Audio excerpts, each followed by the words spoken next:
Chapter 14 गुरु दक्षिणा। दीप 5वीं कक्षा का छात्र था। बचपन से ही उसे संगीत से बेहद लगाव था। स्कूल के कार्यक्रमों में भी वो बढ़ चढ़कर भाग लेता था। दीप के पापा कुछ ही समय पहले फॉरेस्ट ऑफिसर के पद पर ट्रांसफर होकर अजगढ़ आए थे। उसके पिताजी के पास सरकारी गाड़ी थी, पर दीप को स्कूल पैदल जाना ही अच्छा लगता था। दीप जब भी स्कूल से घर लौटता तो रास्ते में बनी झुग्गियों से आती बांसुरी की सुरीली आवाज उसको रोक लेती थी। कुछ देर बीच रास्ते में खड़ा रहकर वो मंत्रमुग्ध होकर बांसुरी के सुरों को सुनता और फिर घर आ जाता। एक दिन स्कूल से लौटते हुए हिम्मत करके वो उस झुग्गी तक जा पहुंचा जहां से बांसुरी की आवाज आती थी। उसने खिड़की से झांक कर देखा। 7-8 साल की एक लड़की फटी पुरानी सी फ्रॉक पहने हुए खाट पर बैठी बांसुरी बजा रही थी। दीप ये देखकर ठगा सा रह गया।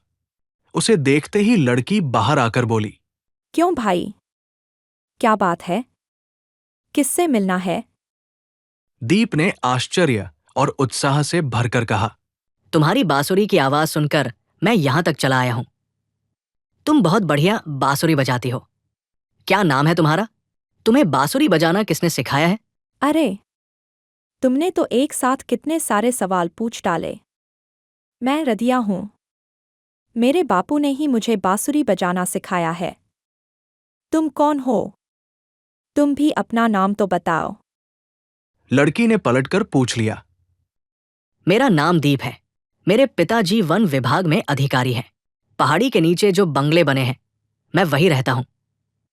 दीप ने सहज होते हुए कहा, क्या तुम भी बांसुरी बजाना सीखोगे? रधिया ने मानो दीप के मन की बात कह दी। अरे क्यों नहीं, पर क्या तुम्हारे बापू मुझे बांसुरी बजाना सिखाएंगे? दीप ने अपने मन का संशय प्रकट किया। क्यों नहीं बेटा, मैं तुम्हें बांसुरी बजाना जरूर सिखाऊंगा। आज पहली बार ही देखा है तुम्हें बबुआ। रधिया के बापू बनवारी ने बांस का गटद सिर से उतारकर नीचे रखते हुए कहा, ये जंगल वाले बड़े साहब का बेटा दीप है। रधिया बापू को दीप का परिचय देते हुए दीप की ओर मुड़कर बोली, दीप, ये मेरे बापू हैं। अरे वाह बबुआ, तुम ठाकुर साहब के बेटे हो। आओ अंदर आओ। पर क्या तुम्हारे पिता मुझ अनपढ़ गरीब से बांसुरी सीखने की अनुमति दे देंगे? बनवारी ने सहज ही पूछ लिया। दीप ने पूरे विश्वास से कहा, क्यों नहीं काका। मेरे दादाजी कहते हैं कि कोई छोटा बड़ा नहीं होता। किसी से भी कोई विद्या या गुण सीखने में कोई बुराई नहीं होती। दीप की बात सुनकर बनवारी की बाछें खिल गई। उसने दीप के सिर पर हाथ फेरते हुए कहा, ठीक है बबुआ, फिर तो मैं तुम्हें जरूर बांसुरी बजाना सिखाऊंगा। मैं भी कल से ही आपसे बांसुरी बजाना सीखूंगा। लेकिन काका, आपकी फीस क्या होगी? दीप ने बनवारी से पूछा। दीप की बात सुनकर बनवारी हंसते हुए बोला, संगीत और विद्या कभी बेची नहीं जाती बबुआ। यदि तुम चाहो तो इसके बदले कुछ गुरुदक्षिणा जरूर दे सकते हो। बताइए, मुझे गुरुदक्षिणा में क्या देना होगा? दीप ने उत्सुक होकर पूछा। बबुआ, हमने सुना है कि तुम पढ़ाई लिखाई में बहुत होशियार हो। तुम्हें अपने ज्ञान के खजाने से थोड़ा सा ज्ञान मेरी बिटिया रधिया को देना होगा। यही मेरी गुरुदक्षिणा होगी। बनवारी ने मुस्कुराते हुए कहा। दीप का मन खुश हो गया। बस इतनी सी बात। मैं तैयार हूं काका। पर एक बात तो बताइए कि आपने अभी तक रधिया का स्कूल में दाखिला क्यों नहीं करवाया? क्या बताऊं बेटा, इसकी मां तो इसको जन्म देते ही मर गई थी। बड़ी मुश्किल से इसे पाल पोस कर बड़ा किया। अब ये अकेले ही घर संभालती है। ऐसे में न तो इसे स्कूल भेजने के लिए मेरे पास पैसे हैं और न ही स्कूल जाने के लिए इसके पास समय है। कहते कहते बनवारी रुआसा हो गया। अरे काका, आप किस जमाने की बात कर रहे हैं? आज सरकार निःशुल्क शिक्षा दे रही है। स्कूलों में किताबें, खाना, ड्रेस के साथ छात्रवृत्ति भी दी जाती है और दूर से आने के लिए लड़कियों को साइकिल भी दी जाती है। दीप ने रधिया के पिता को बताया। लेकिन हमारा तो किसी से कोई परिचय ही नहीं है। हमें ये सब कैसे मिलेगा बबुआ? बनवारी ने अपनी शंका व्यक्त की। कोई बात नहीं काका, आप चिंता न करें।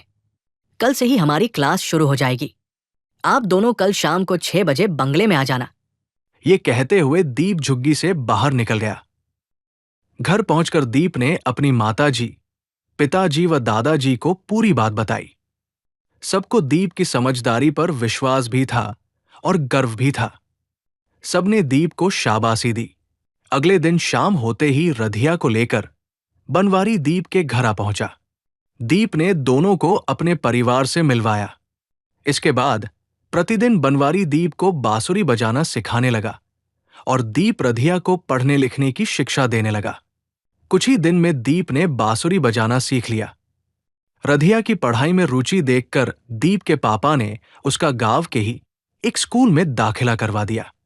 विद्यालय का वार्षिक उत्सव मनाया जा रहा था। रधिया ने बहुत सुंदर रंगोली बनाई थी। संगीत प्रतियोगिता में दीप ने बांसुरी वादन किया। दीप की बांसुरी की सुरीली तान ने सबके दिलों को छू लिया। पुरस्कार वितरण हुआ तो रधिया को रंगोली में और दीप को संगीत प्रतियोगिता में प्रथम पुरस्कार मिला। अपनी बिटिया और अपने शिष्य की सफलता का समाचार सुनकर बनवारी की आंखों से खुशी की आंसू छलकने लगे।